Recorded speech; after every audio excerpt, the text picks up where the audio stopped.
Hello everyone, welcome to the very first class of CMA Final Law Current Batch, and this class is 100% English batch. So if you are looking for a mix of Hindi and English, please check out for the other video. This is going to be in complete English. Now, since this is the first class, you might be filled with a lot of thoughts, a lot of queries, and I am also equally excited and filled with enthusiasm, I would say, to convey all my thoughts to you, right? Since it is going to be a long journey, it's better that you get that crystal clear clarity at the beginning itself, right?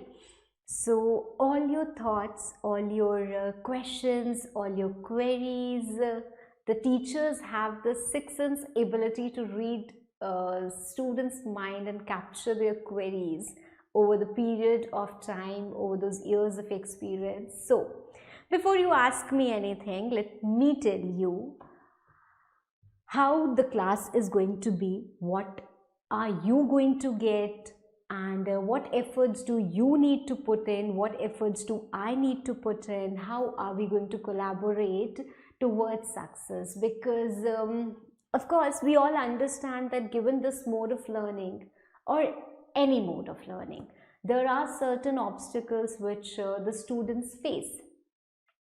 But the key to success is not to focus on the obstacles or the hindrances, but to focus on our goal and the solutions.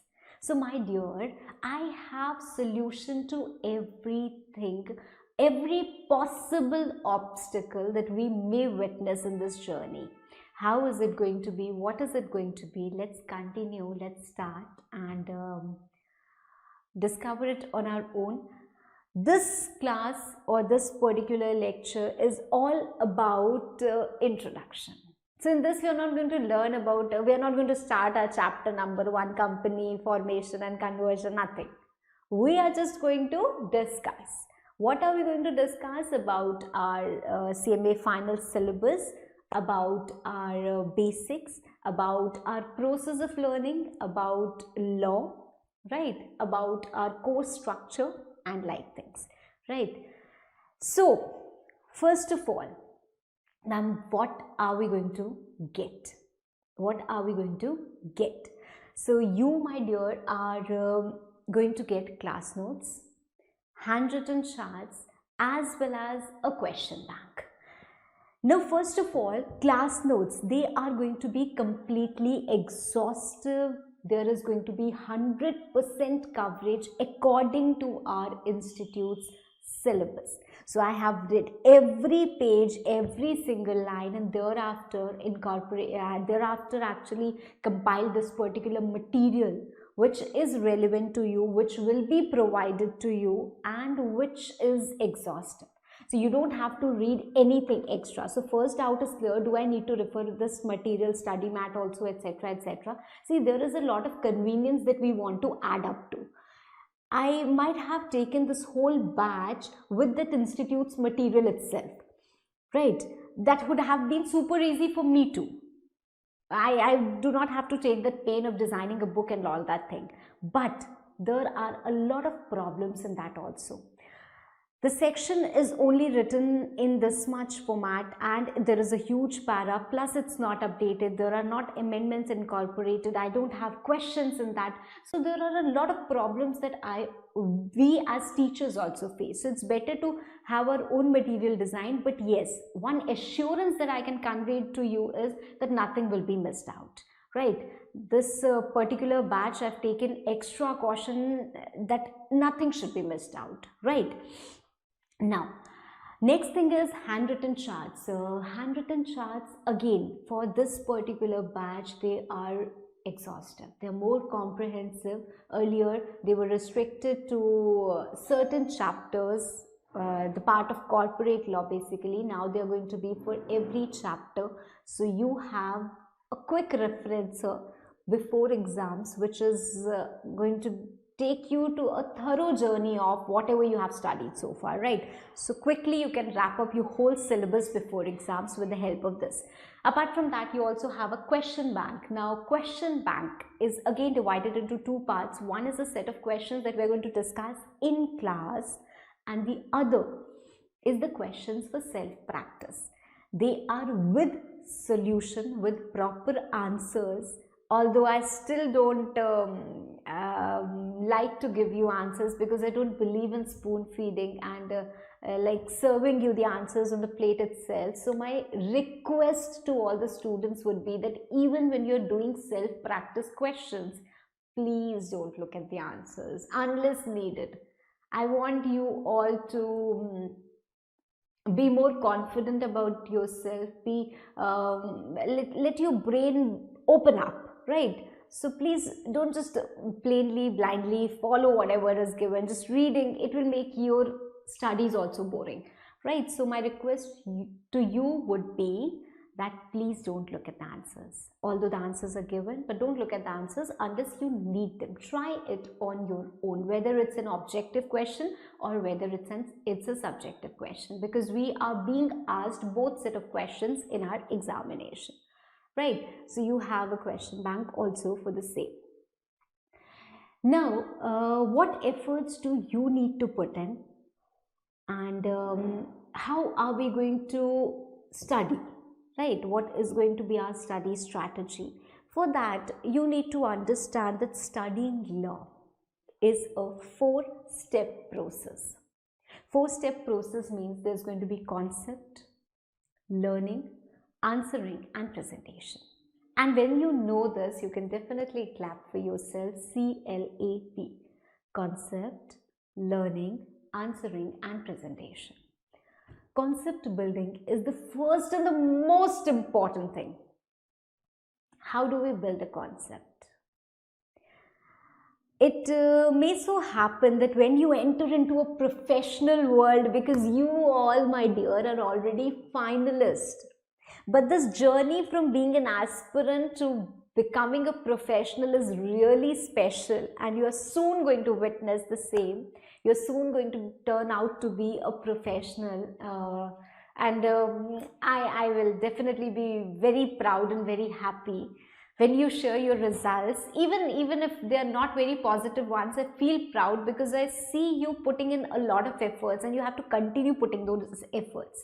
Now, when you enter into this professional world, you might find a lot of situations which are different from what you have studied, and you will realize, oh my god, was I wasting all these years? No, you were not wasting. Maybe whatever you have studied, you have not analyzed it from every angle, from every possible situation. So it's important that when you study a concept, you ask your mind, you put up different possible situations in front of yourself. What happens in this situation? What happens in that situation? And likewise, it helps you in answering examination questions also, right? So whenever we study a provision, we have to first understand the framework of the provision, like why this provision has been introduced, then what is this provision all about, and finally we are going to relate it to the practical situations, practical scenario, practical applicability, which is very important. See, my dear, we are studying a subject like law. In law, I cannot tell you anything new. Or be it anyone, we cannot tell you anything new. We can tell you, we can share the logic behind law. We can tell you why this is happening, or probably this must have been the thought of lawmakers. But we cannot change this thought. We cannot change the law. Okay, you don't find this convenient, you do this. No, even if it doesn't suit you, even if it doesn't matches your expectations, still this is law and this is how it is, right? We are just interpreting it. It is how it is, right? So we cannot tell you anything new, and we cannot read anything new.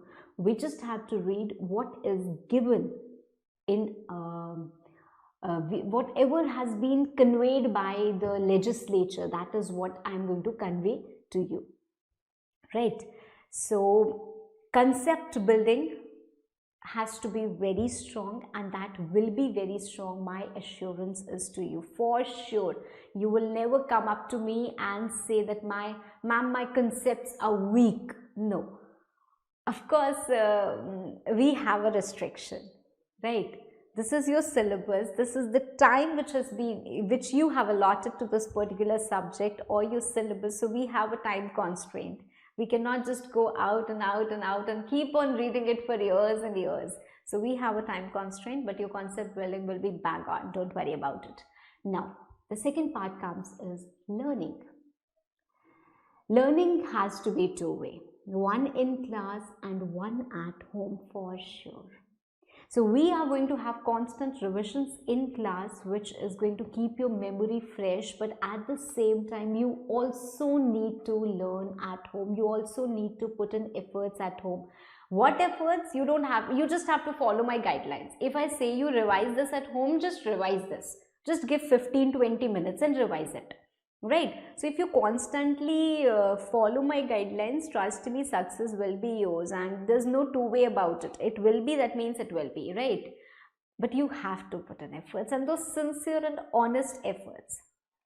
Third is answering. We are going to learn to answer, because in law we have direct questions, we have objective questions, we have case studies, we have some questions of 4 marks, some of 6 marks, some of 2 marks. So we need to understand for which particular question how we must answer, how much should we answer. So all that part we are going to take up, we are going to discuss in the class itself, and we are going to practice questions, fine? So that will never be a problem for you. The last part is presentation in exams. Now, how you manage those 3 hours of exam is also very important, for which you are going to constantly get tips, do's and don'ts and everything. But those 3 hours have to be how you perform, which is very important, right? So, of course, I will prepare you for those 3 hours also. But those 3 hours, you have to be on your toes. Fine. So, my dear, all the latest classes, no mixing, matching with let it be. I don't want to comment about that. It's according to your syllabus. It's exclusive CMA final law classes. Fully updated, yet if there is any amendment or any academic update, inclusion, deletion, whatever from the syllabus or anything like that, you have to subscribe to my YouTube channel and stay connected. You will find all the amendments or academic update there itself, right? So stay connected with me and you will find everything, right? Now, even after this, see, I have years of experience. I have compiled thousands of queries, and all those queries, I know that how a student thinks. Maybe if I'm teaching a particular topic, I know that these can be the probable thoughts which students get, and I have incorporated those queries also in my classes. Yet if you have any query, any doubt, or if you just want to talk to me and ask me, ma'am, I'm feeling nervous today, I don't know what to do, I am just a message away, right? So you will get my direct number. Of course, I'm not going to give you number right away. That you will get only once you subscribe for the classes. So that is for registered students. I'm so sorry, dear, I cannot handle all of that queries of even unregistered students. Don't have that much time and competency. I'm really sorry for that.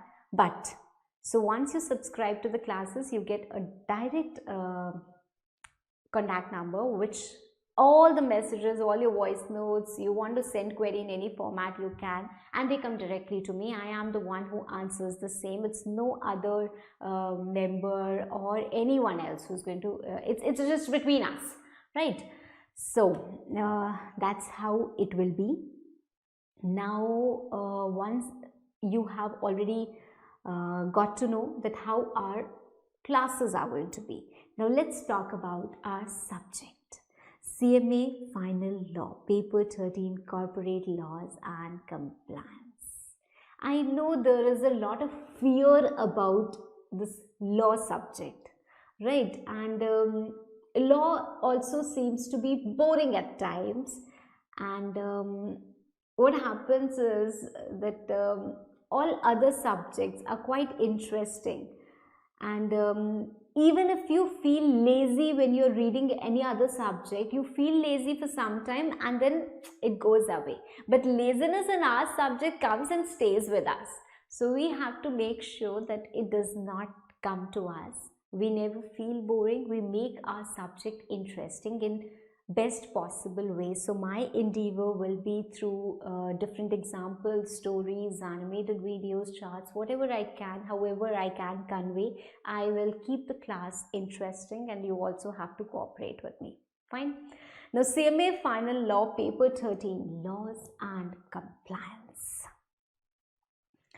It's divided into 3 sections. Section A, B and C. Section A, 60 marks, Companies Act and IBC, but you have to study a lot for the 60 marks. The most scoring part is section C, where you have to study less and you score 15 marks, right? And corporate governance has a set of approximately 15-20 questions which are asked, like they are asked in one form or the other. Only those 15-20 questions keep on rotating, right? So it's highly scoring. Now in Companies Act, you don't have to study about all the sections. We have some restricted sections in Companies Act which are scattered. I cannot say that from this section number to this section number you have to study. You have to study some part of incorporation also. You have to study some part of dividend. You have to study some part of deposits. You have to study all that part of directors and all. From there you have a long coverage, right? So we have scattered sections. In IBC, also, you don't have to study whole IBC, some part of IBC, and IBC is one such thing which has witnessed a lot of amendments in the recent past. In India, this is a continuous problem. Government comes up with a law when they are not prepared, and once they come up with the law, they are very quick to release that law, and once it is passed, they keep on adding amendments, that this should be amended, this should be amended, this should be amendment, and all the burden of amendments is on us, right? But we are no weaker than the government, we are stronger, right? So we will face all the updates, not a problem. In other corporate laws also, we have certain acts, SEBI, SECRA, Competition, Banking Regulation, PMLA, FSC, Insurance Act, ADA. All these are small acts, not very huge ones, but we have to study, right?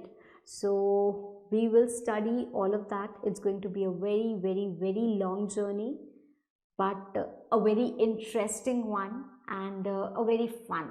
You are going to love it, I'm sure.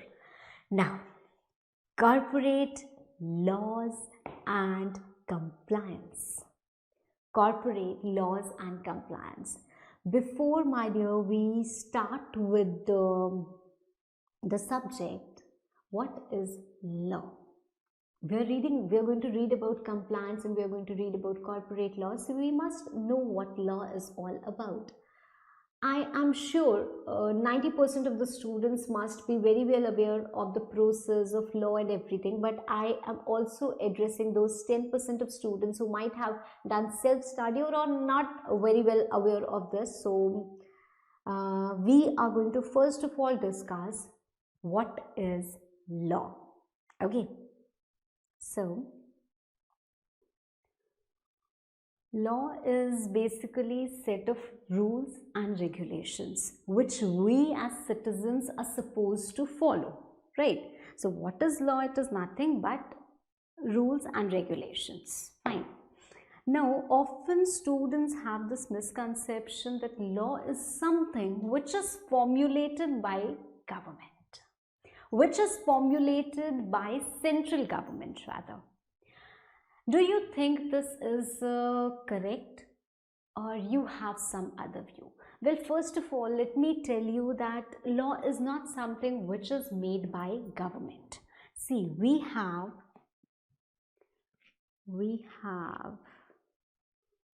let me erase some page, get something for you. Okay.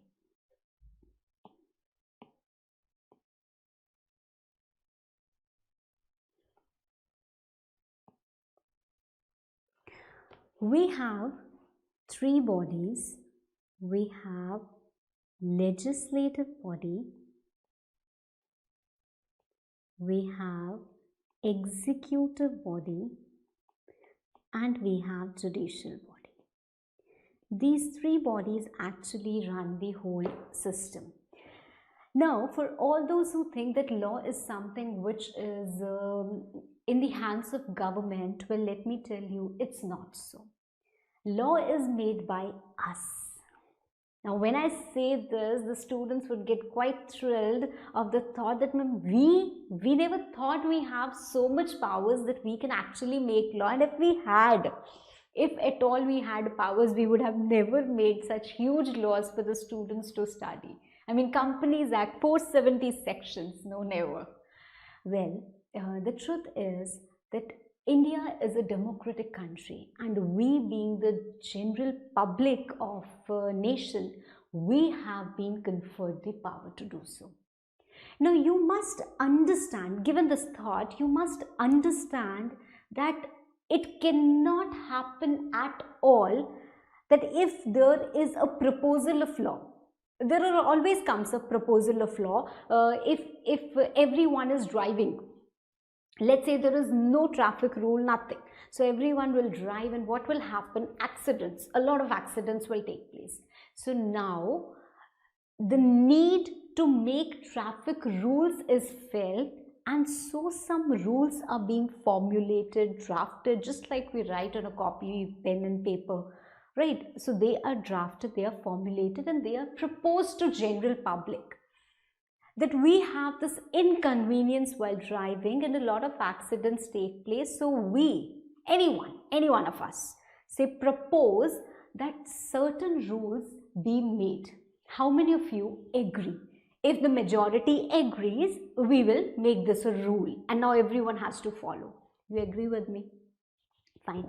So every time there is a problem, some rules are being drafted and they are proposed in front of general public. Now, how will they propose the rule?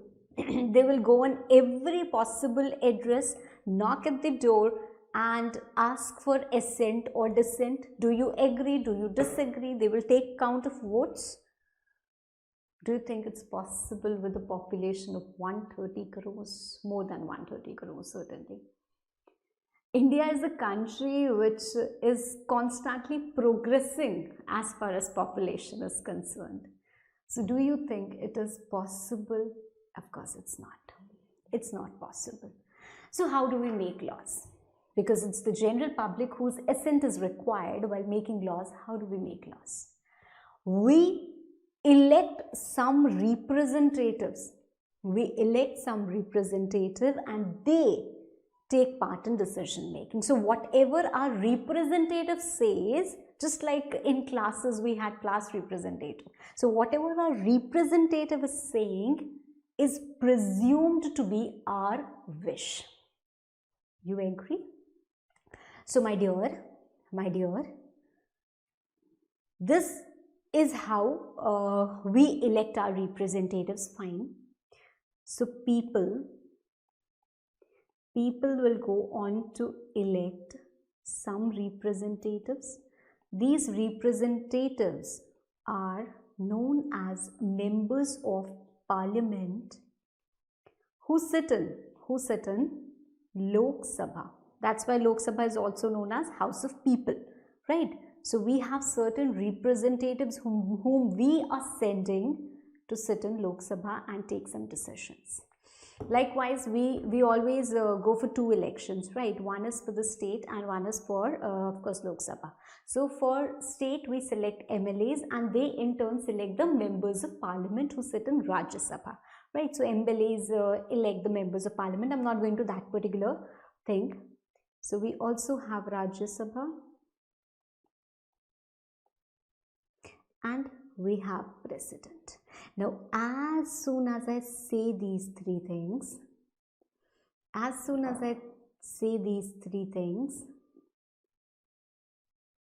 this is parliament. This is parliament. So, my dear, whenever I'm saying or anyone is saying an act is passed by parliament, it means it has been passed by us because our representatives are there in Lok Sabha. It has been passed by Lok Sabha, it has been passed by Rajya Sabha, and it has got the approval of president. Thereafter, it becomes an act. Now again, ma'am, we have not got the crystal clear clarity yet. I'll start from the beginning. In our country, we have made a constitution which is supreme. The Constitution of India is supreme.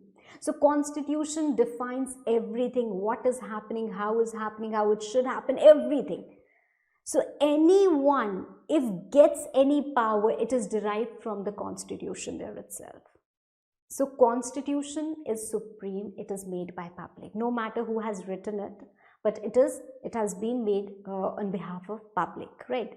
So constitution, from constitution you have to derive power whether you can do anything or not.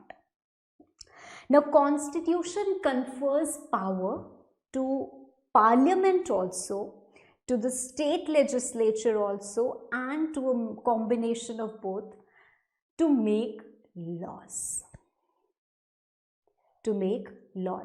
If let's say for example income tax, let's say for example GST, any centralized tax, if we are talking about VAT and state taxes, they are all matters of state. But if I'm talking about general things, then we have some centralized matters. Listen to me very carefully. We have three lists. We have union list, we have state list, and we have concurrent list. In union list, we have certain matters for which parliament has the power to make laws. State government or state legislature, as of that matter, cannot make laws.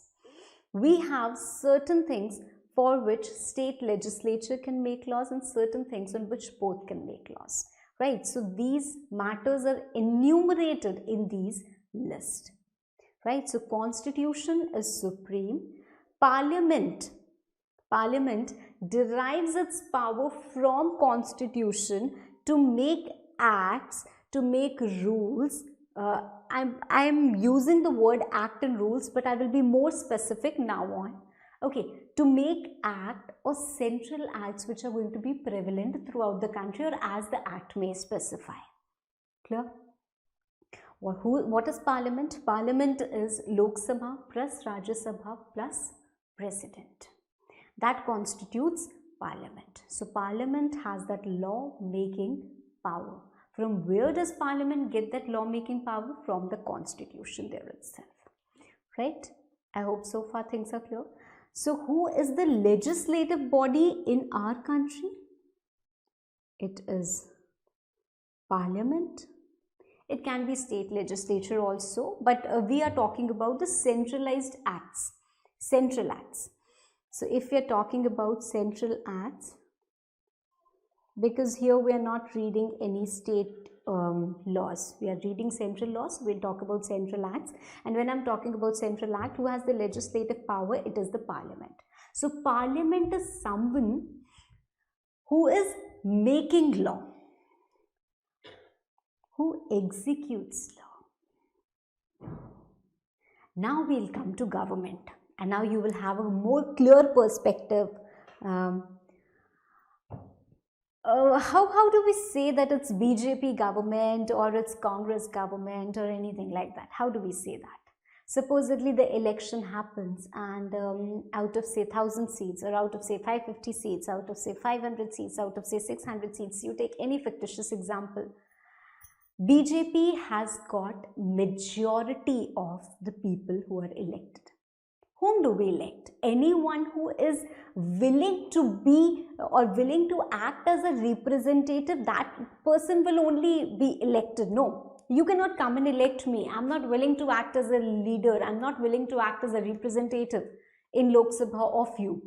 So you cannot elect me. So anyone who allows himself, that person can only be elected. So we have different political parties of which the people allow themselves to be elected and thereby we elect them.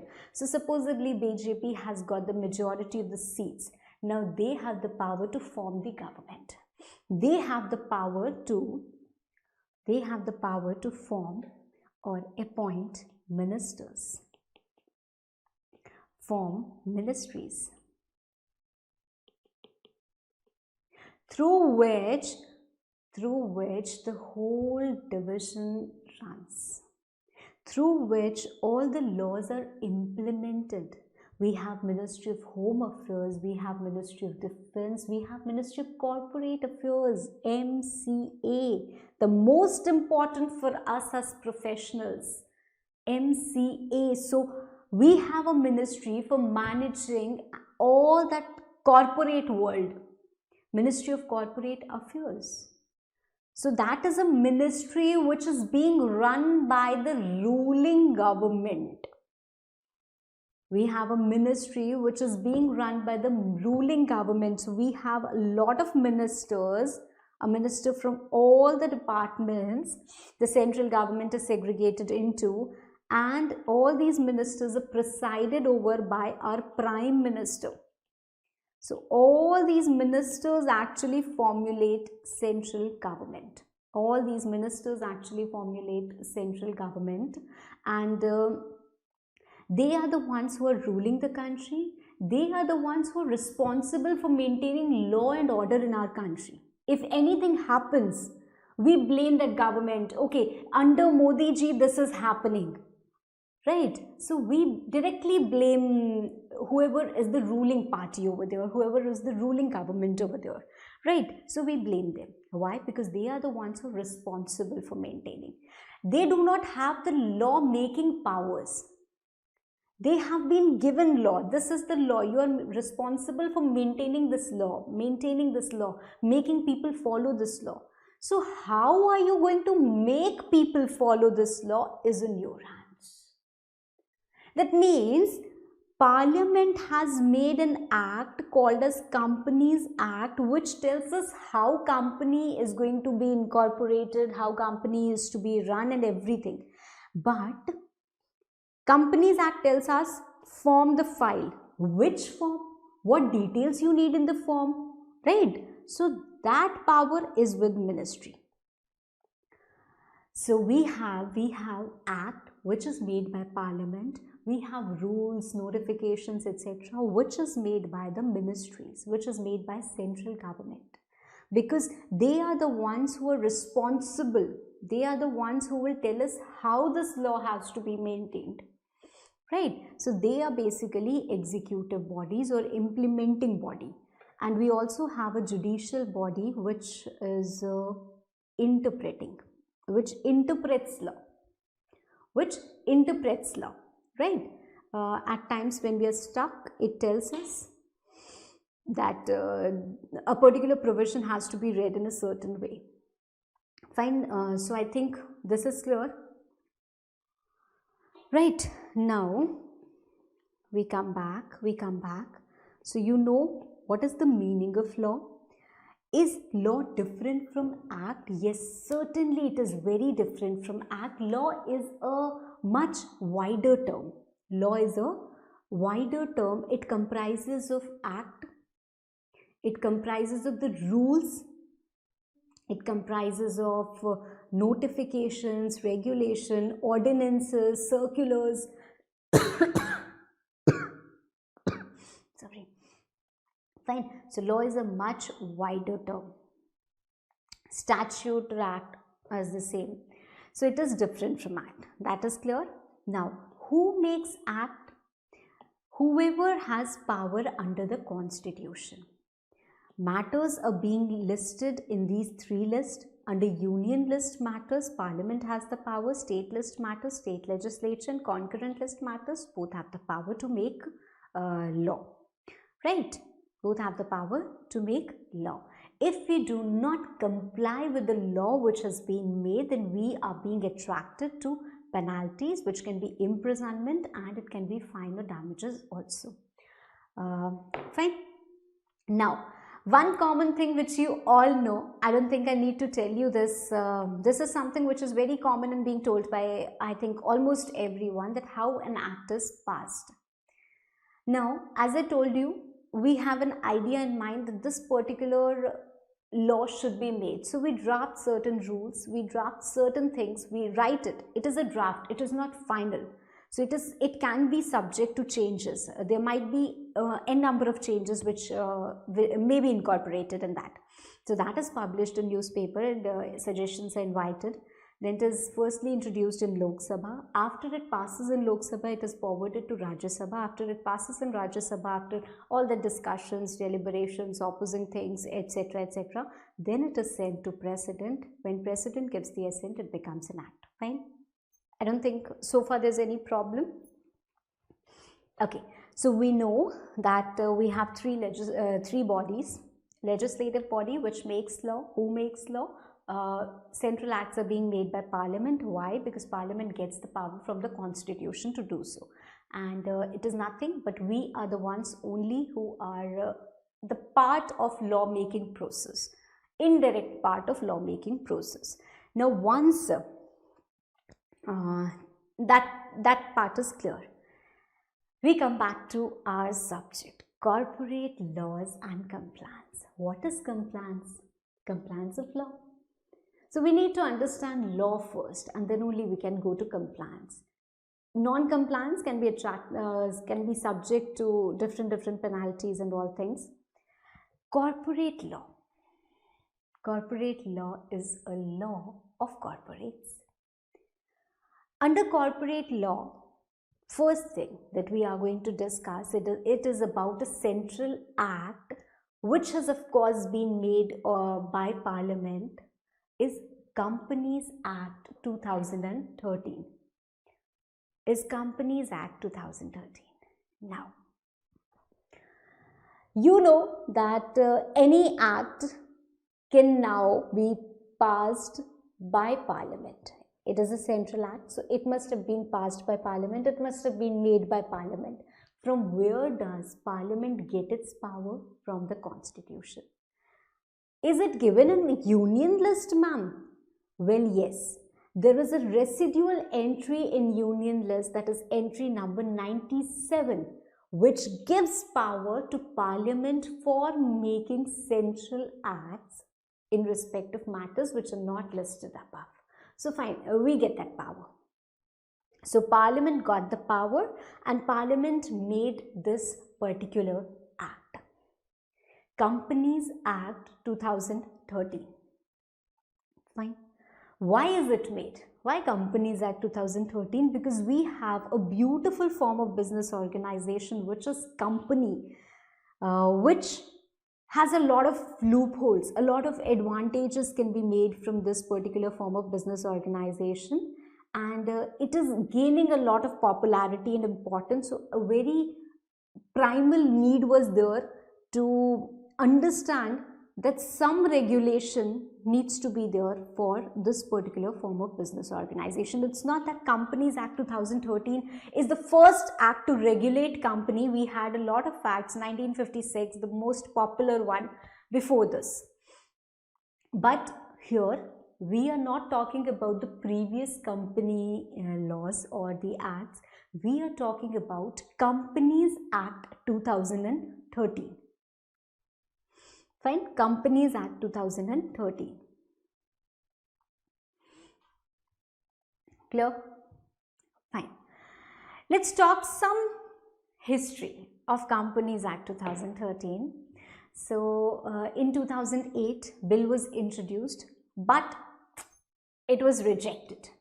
It was rejected straight away. Then it was reintroduced in 2009.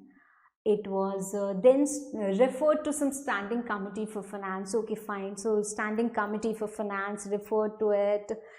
They submitted their report. It was again sent to approval to Lok Sabha, and finally in 2012 December it was approved in Lok Sabha. In August 2013 it was approved in Rajya Sabha, and finally on 29th August 2013 President gave its approval to the bill. As and when President gives the approval, it becomes an act. Fine. I have an interesting thing to ask you over here. Let's see if you all know this particular perspective or not. A very unique question. Let's say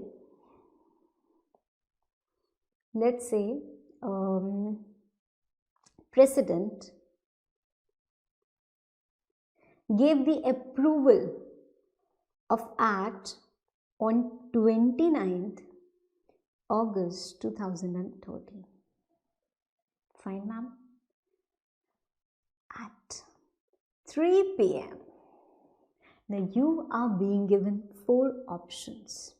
When will the act deemed to be effective?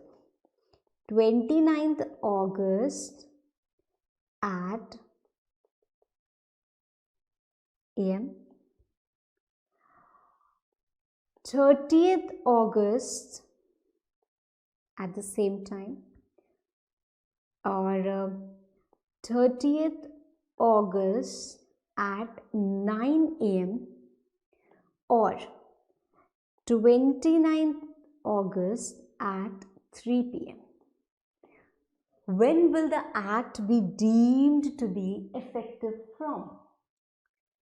Because the President gave the assent at that particular point of time at 3 p.m. Okay, so with the 50-50 option, let me tell you these are incorrect options. The act will be deemed to be effective from.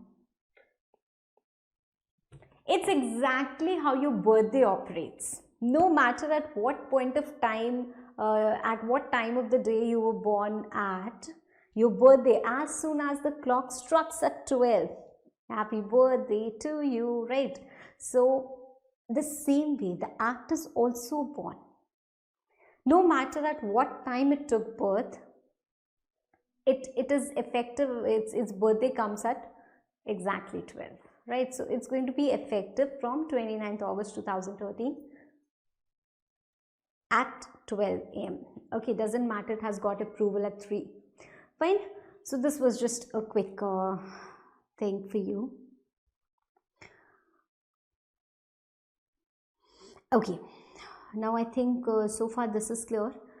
So we have Constitution, which is supreme authority of or you can say fundamental law making authority. When I talk about Companies Act, my dear, what all things we have to read? We have to read about Companies Act, which is made by Parliament. Fine. Then we have how you a lot of procedures are required. That okay, fine, act tells us that submit a form, but how the form has to be submitted, within how much time, what is the fees that you are going to charge, a lot of things. So that is dependent upon the government, upon the ruling government. So we have to read about some rules, circular notifications, which are given by MCA, that is Ministry of Corporate Affairs. So we read the act, we read rules, and this is from the legislative body, this is from the executive body, and then we also have some case laws or references from the judicial body. So many a times people have been stuck that how this particular law has to be interpreted. So the court's judgment help us to understand that. So broadly, when I'm talking about Companies Act, we're not just reading the centralized act, we're reading act along with the rules, notifications, circulars, as well as the case laws. Fine. So we have the main law, main act. Then we also have that legislation which is delegated or which is subordinate, that is rules, regulations and all those things. And then we have case laws. Fine. Clear? Okay, now we are reading about Companies Act 2013. So it regulates a business form of organization which is company. So what is a company? What is a company? We have right, we'll come to that. What is a company? Company, if you go by the definition of company, or let's first understand the general meaning of company. There is any group of people who wants to do a business. They have different choices. They can go for, if there is just one person, he can go for a proprietorship business, or they can formulate a partnership. They also have a choice to opt for a form of organization which is company. Now, when you go for a company, you have different advantages, you have different compliances. If you choose for a form of organization which is company, you must get yourself registered under this act. And when you get registered under this act, then only you are known as a company. And once you are known as a company, you have to comply with everything that is given in Companies Act 2013. So company is nothing but company which is registered under the act or previous company law. That means, let's say for example, Reliance Industries. Now when Reliance Industries was incorporated, we did not have Companies Act 2013. So there was previous Companies Act. So no matter if the company is incorporated under this act or previous company law, it will still be treated as company. Why we need this particular form of business organization? The answer to this will be best given by Bunny. Now who is Bunny? Bunny is a fictional character designed by me who always gets stuck in one or the other problem. Okay, so we will read about this in our next class with the help of that video. When? Anytime before or after commencement of the act, certainly. Company can be incorporated before commencement of this act also, and after also, before under previous company law and after under this. Where it is applicable anywhere in India, company can be opened anywhere in India. How you have to form a company and how you have to run a company, both is being dealt by the provisions of Companies Act 2013. Fine. Now, my dear, what is Companies Act 2013? Companies Act 2013 is a huge act, huge act. A lot of sections, in fact 470 sections to be precise, plus you have a lot of rules. Ma'am, do we have to read all those sections? No, luckily you don't have to do that. There are 7 schedules as well. If I talk about our syllabus, you have certain chapters. Now full chapters also you don't have to read. The act is divided into 29 chapters, 470 sections and 7 schedules. You have to read some part of it. The topics are basically this. Fine. So one by one you will discover it all. I cannot say that you have to read from section number this to this, because a lot of sections are missing in between. You don't have to read about them. So you don't have to worry at all. Whatever is there in your syllabus, strictly I'm going to follow that. Fine. Now this Companies Act 2013 was not notified at once. It was notified in parts. On 30th August, we had the 98 sections notified, then again in September, again 1st April, and so on. So part act was notified, and part the old act was repealed. January 2019, all the sections were in place except for producer company, whose provisions have also been notified in the new act. Fine. So now Companies Act 1956 has been completely repealed, and we have a new act in force, which is Companies Act 2013. Clear? Now, before we go further, I want you all to note certain things. Although it is the first class, you were kind of relaxed, but still I want you all to note certain things. I think I made a note in the class. I can find it.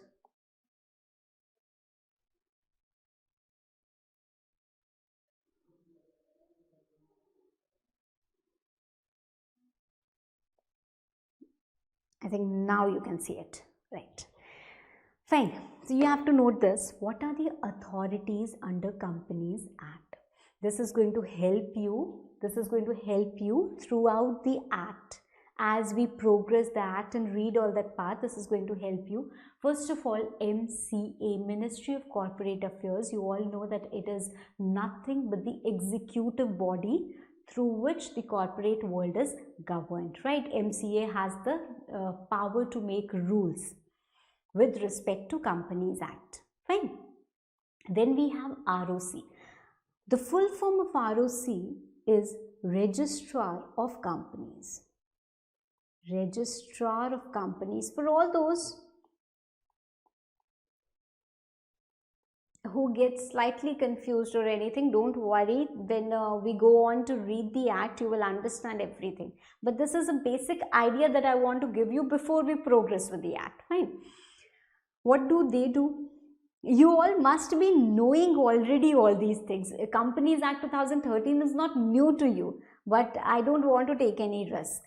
So ROC maintains the records of all companies. They're appointed in every state, but there are 2 states in India in which there is more than one ROC. Which are the 2 states? Please let me know. So they maintain the records of all companies. Then we also have an RD. RD means Regional Director. Regional Director, supposedly, see, one state has one ROC. The other state has other ROC. The other state has other ROC. Now, this may be in one region. So we have a regional head. So they supervise the working of these 3 ROCs, say for example. So they are in charge of a region, regional director. Fine. Then we have NCLT and NCLAT. They are nothing but courts. Just like we have read about a judicial body, they are also judicial body. So ma'am, why do we need them? We already have courts. Well, if you go to a court, the whole process is very long, right? Judicial systems are already overburdened with files. So for corporate world, basically for Companies Act and for IBC, special courts are being designed. Fine. NCLT, NCLAT. 2-step court, I would say, because in NCLT, if you're not satisfied, you do go to NCLAT, appellate. You can appeal. Fine. So that is an appellate body. So they act as courts under these 2 acts. They act as adjudicating bodies or judicial body or adjudicating authorities for these 2 laws. That is Companies Act and Insolvency and Bankruptcy Code.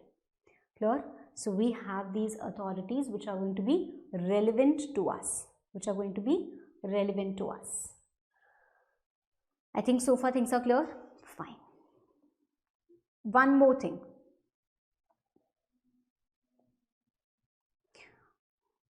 You all must have read about case laws. You must have seen a lot of case laws which are being cited here and there. A versus X, 410, AIR 208, 1989, SC. Now we often fail to understand the meaning of these because this is just a short form. What does it signify or what does it denote? See, A versus X. A and X are the two parties over here.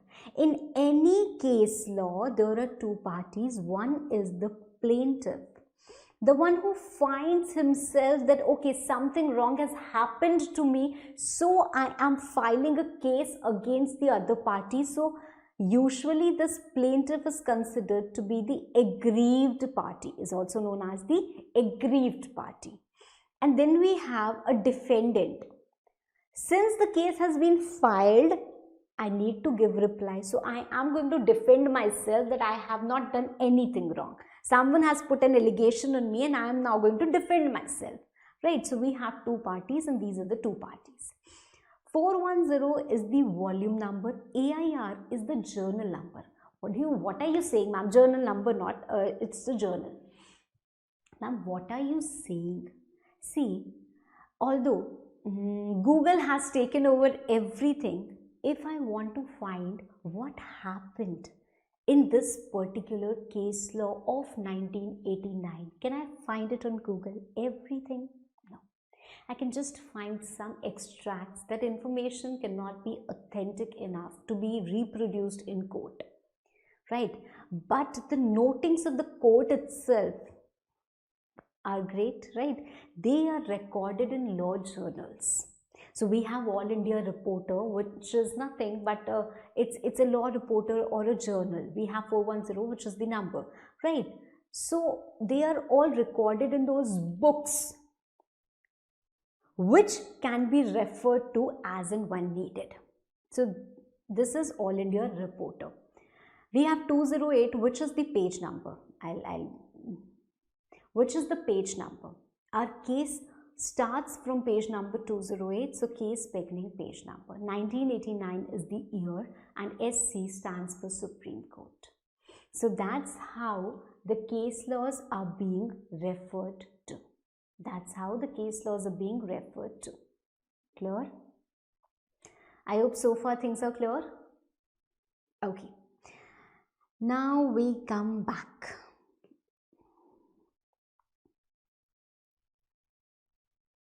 Fine, we'll start this. Don't worry, I'm not going to start chapter number 1 over here. Today was the class only about introduction, discussing about our subject, knowing our course structure, knowing our subject, knowing what law is all about. So I'm not going to start with chapter number 1 today. But yes, I'm going to discuss briefly what is the coverage of chapter 1. And certain things we already know, certain things I've already told you. I don't think I'm missing out on anything. Certain things I have, yes, I've already told you. Fine. So according to your syllabus, according to our institute's material, we have chapter number 1, which is companies formation and conversion. In this, we have a lot of things which are being compiled in this chapter, that is some basics related to company, how company is being incorporated, about Nidhi companies, about producer companies, about foreign companies, and some part related to conversion. Fine. So all these are comprised here itself, because if I teach you, if I tell you that okay, foreign companies I'm going to deal with later on, we can do that, there's no problem, but I want you to have that confidence that it's strictly according to our syllabus, so I don't want to hinder that flow. So it's going to be here in this chapter itself. Plus, if I talk about say CA final syllabus, if we are talking about this chapter foreign company, all the sections are there. But if I talk about your syllabus, there are some sections which you don't have to study. So why study more, right? Already we are overburdened with our studies. So fine, one by one, we will progress with it. Again, I'm not teaching you, I'm just making you recall that you already know certain things from this chapter which I have conveyed. What do you mean by company? This is the meaning, this is the definition. Voluntary association of persons, and if you get yourself registered, then you are known as company for the purpose of Companies Act. Basics of Companies Act, it has 470 sections, 7 schedules, 29 chapters, a lot of rules. Administration part, MCA, ROC, this official liquidator, trustee, director, all this you will understand later. NCLT, NCLAT, and then applicability and extent of Companies Act. The Companies Act is applicable to the whole of India if we are talking about the geographical applicability, and otherwise it's applicable to every company which is incorporated under this act or previous company law. If I talk about banks, they are also companies. They are incorporated under Companies Act, but they get the license to operate as a banking company. So when they operate as a banking company, they are subject to banking regulations, of course. So they come under the purview of Banking Regulation Act. They come under the purview of RBI Act. So they have more specific regulations. They have to follow what Companies Act says. But if their prevalent regulation is contradicting Companies Act, their specific regulation will have an upper hand. You get what I'm trying to say? If Banking Act says follow this and Companies Act says don't follow this, you will follow this for banking companies. Fine. So all these 3 types of companies, that is banking, insurance and electricity, they have to comply with Companies Act. So far the provisions are not inconsistent with their respective acts. Fine. And then you also have any body corporate which may be notified by government in this behalf. Clear? So our Companies Act is going to be applicable to that part. Fine. So the first thing that we are going to start with for our CMA final law syllabus is going to be Companies Act. Companies Act 2013, how this act is incorporated, that I've already told you. Why this act is incorporated, that also I've told you. I will discuss about the basics of companies and all. We have to discuss a lot, but we'll do it in the next class. We'll basically start our studies in the next class. Today is not about studies. It's just about gaining that idea. You must know about the subject to excel in the subject. So now you have an idea of the subject, that we have a lot of content that we have to study. We have to plan our studies accordingly, where we have to give more focus, where we have to give less focus. So we will take care of all those aspects one by one, and in the next class we will commence with our studies thoroughly, right? So hope you have got that basic idea, and if you did not know about law and all that thing, I hope you are way more clearer than. Right, now let me wind up the session and see you in the next class. Thank you so much.